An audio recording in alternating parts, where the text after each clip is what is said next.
Hello everyone, welcome back to अपनी academy. आज हम लोग क्लास 6 हिस्ट्री के चैप्टर 1 को पूरा कंप्लीट करने वाले हैं। तो आइए देख लेते हैं रिमेनिंग टॉपिक्स को। Finding out about the past. इस टॉपिक में हम लोग दो चीज़ों के बारे में पढ़ेंगे, मैन्यूस्क्रिप्ट्स और inscriptions. They are two sources of history. Okay, तो आइए देख लेते हैं मैन्यूस्क्रिप्ट्स क्या होते हैं। Long years ago, books were written by hands called manuscripts. This comes from the Latin word manu means hands. Manuscripts एक डिफरेंट टाइप या फिर पुराने ज़माने की किताबें हैं जो कि हाथों से लिखी जाती थी। These are usually written on palm leaves or on special prepared bark of trees known as beech which grows in Himalayas.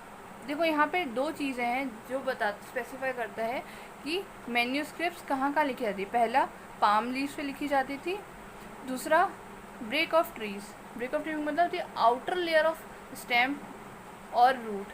Okay, ये होता है ब्रेक का मतलब। ब्रीच क्या होता है? ब्रीच एक ऐसा टाइप का ट्री है जो कि हिमालयाज में पाए जाते हैं and these trees lose their leaves every autumn. Okay, over the years these scripts were eaten by plants, some were destroyed, but some manuscripts were survived, often preserved in temples and monasteries. मोनेस्टर्स ऐसी जगह है जहाँ पे Monks साथ में रहते थे जो कि बौद्धिज़्म को प्रमोट करते हैं। पहले तो हमें ये पता चला कि मैन्यूस्क्रिप्ट्स क्या होती हैं, उसके बाद हमें ये पता चला कि मैन्यूस्क्रिप्ट्स कहाँ लिखी जाती हैं और क्या क्या रीज़न था जिसके वजह से हमारे जो मैन्यूस्क्रिप्ट्स हैं या तो वो डिस्ट्रॉय कर दिए गए या फिर वो ख़राब हो गए या फिर ख़त्म हो गए। इसका मतलब ये हुआ मैन्यूस्क्रिप्ट्स जो होते थे पुराने ज़माने में लोग लिखते थे अपने इतिहास के बारे में, जो चीज़ें हुई हैं और बाकी स्पेशल इवेंट्स के बारे में, जो कि बहुत सारे लोगों ने डिस्ट्रॉय कर दिया because to vanish out the Indian society या फिर जो इंडिया का पास्ट हुआ करता था। ठीक है, these books dealt with all kind of subjects, religious belief and practice, life of king, medicine and science.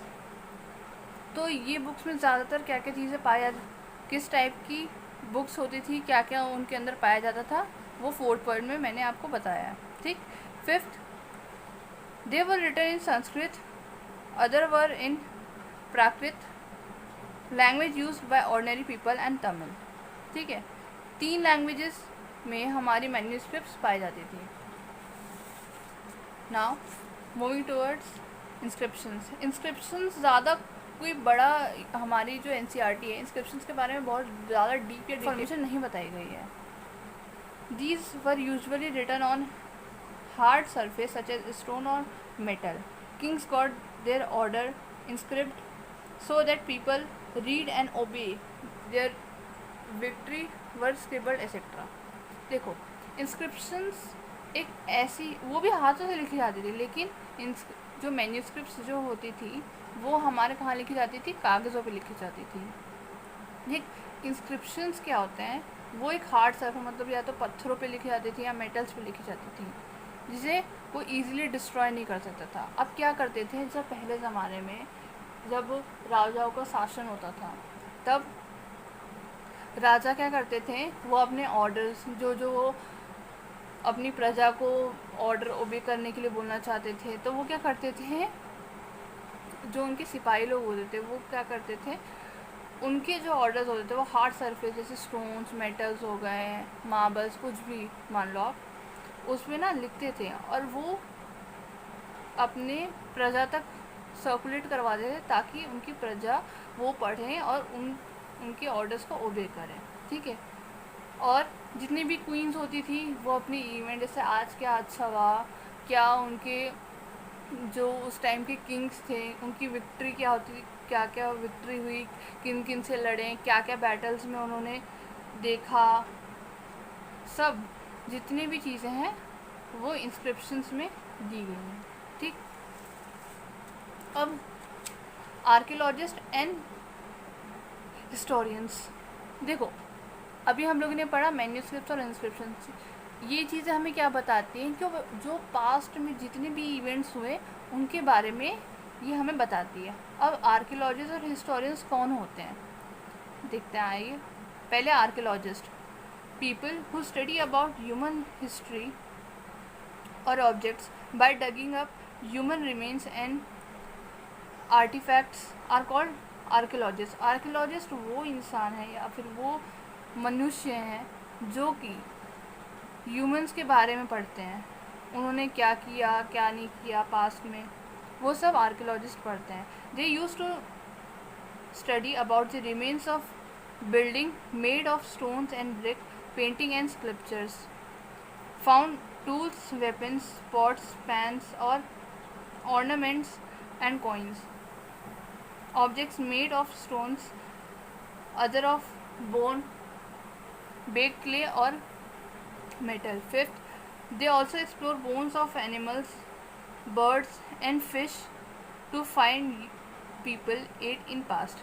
देखो, आर्कियोलॉजिस्ट एक ऐसा प्रोफेशन है जहाँ पे जो लोग होते हैं वो जगह जगह जा कर के खुदाई करते हैं, जहाँ पे कंकाल मिल सकते हैं ह्यूमंस के, कपड़े, ऑर्नामेंट्स, टूल्स, वेपन्स।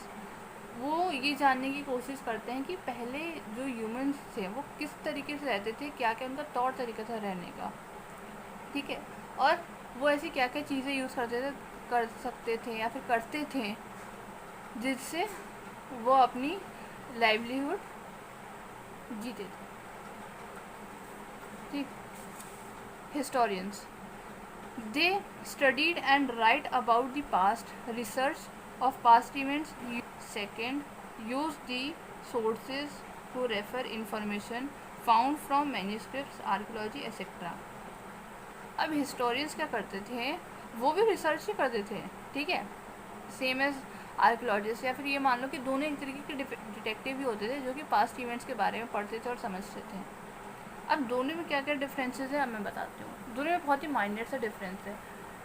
जो आर्कियोलॉजिस्ट होते हैं वो जगह जगह जा कर के खोज करते हैं, मतलब उनकी एक फिज़िकल एविडेंसेस लेते हैं, ठीक, और हिस्टोरियंस क्या करते हैं, वो डॉक्यूमेंट्री एविडेंस, मतलब जैसे मान लो आपकी जो मैन्यूस्क्रिप्ट्स हैं, इंस्क्रिप्शंस हैं, वो पहले से ही इंसानों ने लिखी हुई थी। अब वो लोग क्या करते हैं, उसमें से खोज, उनकी लैंग्वेजेस पढ़ते हैं, उनको समझते हैं, उसके बाद फिर वो अपनी रिपोर्ट बनाते हैं कि उनके अकॉर्डिंग पहले के जो मनुष्य हैं उनका क्या मानना था और क्या क्या वो लोग करते थे, ठीक है। तो पता चल गया आर्कियोलॉजिस्ट और हिस्टोरियंस का सबसे इम्पॉर्टेंट डिफरेंस है या फिर सबसे इम्पॉर्टेंट चीज़ है जो कि इस पूरे चैप्टर में थोड़ी बहुत कंफ्यूजिंग है, लेकिन खाली माइनर सा डिफरेंस था। Now moving towards next topic, one past और मैनी। देखो, पास्ट क्या होता है, पास्ट मतलब कि पुराने की जितने भी एक्शन इवेंट्स हुए उन्हें पढ़ना कि क्या हुआ क्या नहीं हुआ, लोग कैसे रहते थे वहाँ पे, जैसे lifes of kings, queens, merchants, priest, craftsman etcetera, ठीक है। अब क्या होता था पुराने ज़माने या फिर पुराने जो लोग थे वो क्या धर्म फॉलो करते थे, कैसे रहते थे।